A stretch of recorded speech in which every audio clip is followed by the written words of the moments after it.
बच्चों, अभी तक हम जो चैप्टर पढ़ रहे हैं अम्ल, क्षार और लवण, इससे पिछले वाले वीडियो में मैंने तुम्हें उसकी फैमिली के बारे में बताया था, लवण की फैमिली के बारे में बताया था। तो अब हम इस चैप्टर का अंतिम टॉपिक लेते हैं, सूचक। क्या है? इंडिकेटर्स, यानी कि सूचक। देखो बेटा, जो सूचक होते हैं वो हमें ये बताते हैं कि कौन सी चीज अम्लीय है, क्षारीय है या उदासीन है। जैसे मैंने जब अभिक्रिया वाला, रासायनिक अभिक्रिया वाला चैप्टर पढ़ाया था, तो मैंने तुम्हें दिखाया था कि हल्दी के से रंगे हुए कागज को यदि हम साबुन से रगड़ा था तो वो लाल हो गया था। ठीक है? क्यों लाल हो गया था?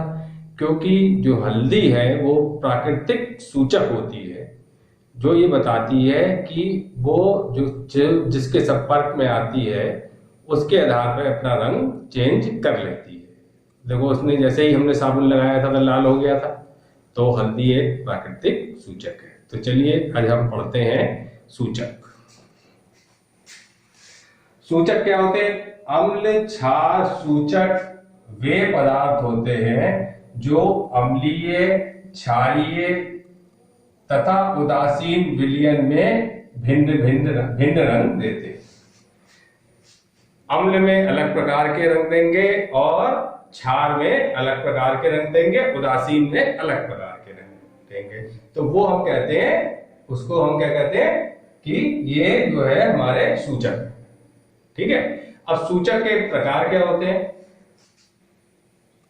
सूचक तीन प्रकार के होते हैं। एक तो प्राकृतिक सूचक होते हैं, एक कृत्रिम होते हैं और एक गंधीय सूचक होते हैं। देखो, प्राकृतिक सूचक वो होते हैं जो हमें पौधों से प्राप्त होते हैं। उसमें कौन कौन सी चीज आती है? लिटमस, लाल पत्ता गोभी, हल्दी। अब आप कहोगे ये लिटमस तो सर कागज होता है, ये प्राकृतिक कैसे है? तो बेटा, हम तुम्हें बताएं कि लिटमस जो होता है वो एक लिचेन नामक पौधा होता है, उससे प्राप्त होता है। लिचेन जो होता है, लिचेन नामक पौधा होता है, उससे वो उसका जो रस निकाला जाता है वो इस कागज के ऊपर लगा दिया जाता है। ये जनरली पर्पल या बैगनी कलर का होता है। तो ये जो है प्रकृति से ही हमें प्राप्त होता है। हल्दी हमने बताई दी तुम्हें। ठीक है? दूसरे प्रकार के होते हैं कृत्रिम सूचक। वो कौन कौन से हैं? ये कहते हैं मेथिल ऑरेंज और फिनोल्फ्थालीन। तीसरे होते हैं गंधीय सूचक। बड़ी सिंपल सी बात है, जिनमें गंधा है, जैसे प्याज है और लौंग का तेल है और बहुत सी चीजें होती हैं। तो ये सब क्या करते हैं कि अम्ल और क्षार के साथ रंग बदलते हैं, इसलिए इनको हम कहते हैं सूचक। ये हमें सूचना देते हैं कि ये अम्ल है या क्षार है। अब इनका जो परिसर होता है, अम्ल क्षार सूचकों का जो परिसर होता है वो क्या होता है कि जैसे हमने मान लो उसको हमने हल्दी लिया, अगर हम उसको बेस के यानी कि क्षार के साथ करते हैं तभी लाल हुई। एसिड के साथ लाल होती है या नहीं होती है? तो इसमें क्या है, मेथिल ऑरेंज हमने लिया, इसका पीएच परिसर क्या होता है? 3.1 से 4.5। पीएच परिसर क्या होता है? इसी के बीच में ये काम करेगी। पीएच स्केल हम पढ़ चुके हैं कि 7 जो है उससे नीचे वाले अम्लीय और 7 से ऊपर वाले क्षारीय। तो ये 3.1 से 4.5 तक जो है इसकी रेंज होती है। अब इससे कम वाले में क्या होता है? अगर इससे कम पीएच है, इस रेंज 3.1 से कम पीएच है उसका, तो उसमें उसका रंग क्या होगा? लाल। मेथिल ऑरेंज का रंग क्या होगा? लाल। और अगर इससे बढ़ जाता है, यानी 3.1 से 4.5 के बीच में आएगा, तो उसका रंग क्या हो जाएगा? पीला। तो हमें ये सूचना दे देते हैं कि ये अम्ल है या क्षार है। ऐसे ही लिटमस, इसका परिसर क्या होता है? 5.5 से 7.4 जो हमारा लिटमस है। इसका रंग क्या होता है? लाल। अगर इससे नीचे है तो ये लाल रहेगा, और अगर इसके बीच में आ जाता है तो क्या रंग हो जाता है उसका? नीला।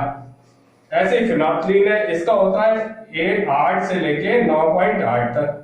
तो अगर इससे नीचे है 8 से नीचे तो ये रंगीन रहेगा, और जैसे ही 8 से ऊपर जाएगा 9.8 तक तो ये क्या हो जाएगा, गुलाबी हो जाएगा।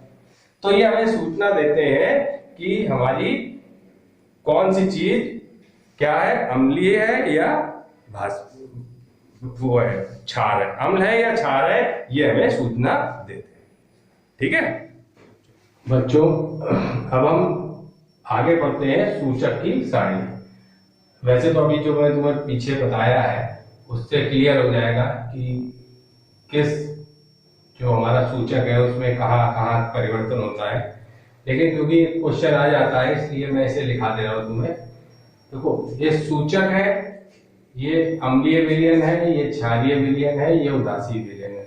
अब हर सूचक जो है वो विभिन्न माध्यमों में किस प्रकार क्रिया करता है ये हमने दिखाया है। तो पहले अगर हम नीला लिटमस ले, अगर हम उसे अम्लीय विलयन में डालेंगे तो वो कैसा हो जाएगा, लाल। अगर हम नीले लिटमस को अम्लीय विलयन में डालेंगे तो वो लाल हो जाएगा। क्षारीय विलयन में डालेंगे तो कोई परिवर्तन नहीं होगा, और उदासीन विलयन में भी कोई परिवर्तन नहीं होगा। अब हमने लाल लिटमस लिया, उसको अम्लीय में डाला तो कोई परिवर्तन नहीं होगा अगर अम्लीय विलयन है वो। तो यदि क्षारीय विलयन है तो वो क्या हो जाएगा, नीला हो जाएगा। यदि उदासीन विलयन है तो उसमें कोई परिवर्तन नहीं होगा। अब हमने ले लिया अगला सूचक मिथाइल ऑरेंज। अगर विलयन अम्लीय है और हमने उसमें डाला मिथाइल ऑरेंज तो वो कैसा हो जाएगा, लाल। ठीक है, मिथाइल ऑरेंज अम्लीय विलयन में कैसा हो जाता है, लाल, और क्षारीय विलयन में कैसा हो जाता है, पीला, और उदासीन विलयन में जो उसका ऑरेंज कलर होता है वही रहता है। ठीक है, अब हमने अगला सूचक ले लिया फिनाप्थलीन। ये होता है रंगहीन। ये क्या होता है, रंगहीन होता है। अम्लीय विलयन में रंगीन होता है। अगर अम्लीय विलयन है तो फिनाप्थलीन रंगीन रहेगा, और अगर क्षारीय है तो वो लाल हो जाएगा, और यदि उदासीन है तो वो हो जाएगा रंगहीन।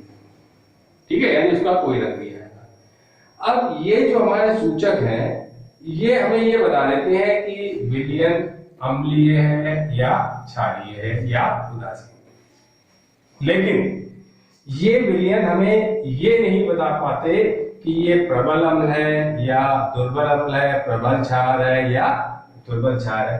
तो उसके लिए एक नया सूचक है जिसका नाम होता है सर्वव्यापी सूचक, यूनिवर्सल इंडिकेटर कहते हैं इसे। ठीक है, यूनिवर्सल इंडिकेटर क्या होते हैं, ये कई सूचकों को मिला के जो है हम एक मिश्रण बना लेते हैं, उससे वो हर एक पीएच वैल्यू पे अलग अलग रंग देता है। कई सूचकों को मिलाकर ऐसा मिश्रण तैयार किया जाता है जो भिन्न पीएच मान वाले माध्यमों में भिन्न भिन्न रंग देता है। यानी कि हमने कई सूचक मिलाए और एक सूचक तैयार कर लिया जो क्या होगा, जो डिफरेंट पीएच मान है, विभिन्न पीएच मानों पर अलग अलग रंग देगा, उसको हम कहेंगे सर्वव्यापी सूचक। ऐसे मिश्रण सर्वव्यापी सूचक कहलाते हैं। ठीक है, अब जैसे एक है कैल्थॉफ, ये एक सर्वव्यापी सूचक है।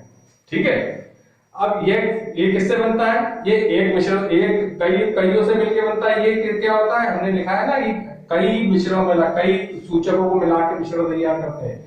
तो ये कैल्थॉफ जो है ये 5 मिश्रण बनाती है। कौन कौन से है, फिनाप्थलीन है, मेथिल रेड है, अल्फा नैप्थलीन है, और थाइमाथैलीन है, और ब्रोमोथामोल ब्लू है। ब्रोमोथाइमोल ब्लू और thymolphthalein, naphthalene, alpha naphthalene, methyl red और फिनाप्थलीन, ये 5 जो है ये हमें सूचक मिलाते हैं और एक नया सूचक बना लेते हैं जिसको नाम क्या दिया था, कैल्थॉफ। ठीक है, ये सर्वव्यापी सूचक है। अब इसमें क्या होता है, जैसे यहाँ पे तो हमें ये बता दिया नीले लिटमस ने, अगर वो लाल हो गया कि ये अम्लीय है। अब इसमें क्या होता है, हर एक पीएच मान के लिए अलग अलग रंग देता है। जैसे 0 पीएच होगा तो ये डार्क रेड देगा, तेज लाल, गाढ़ा लाल जिसे कहते हैं। अगर 1 है तो लाल देगा, 2 है तो लाल देगा, 3 है तो नारंगी लाल, मतलब नारंगी और लाल के बीच का जो कलर होता है वो देगा, 4 है तो नारंगी देगा, 5 है तो नारंगी के साथ पीला, नारंगी और पीला मिला हुआ, ठीक है। छठा अगर पीएच कितना है 6 है तो ये देगा हरा पीला, ठीक है।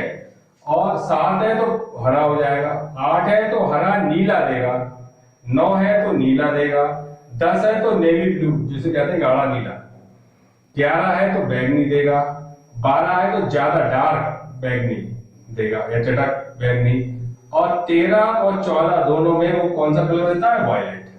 तो ये होता है बेटे क्या, यूनिवर्सल सूचक, यूनिवर्सल इंडिकेटर या सर्वव्यापी सूचक। इसमें हम क्या करते हैं, कई जो हमारे सूचक होते हैं उनको मिला के एक सूचक बना लेते हैं, ठीक है। ये हमें बताता है कि कैसे कैसे हमें किस किस रंग में क्या क्या है। अब हमें जैसे 3 है तो ये अगर नारंगी और लाल देता है तो इसका कितना पीएच होगा, 3। अगर नारंगी है तो ये क्या होगा, 3, ये जो होगा प्रबल अम्ल होगा, ठीक है।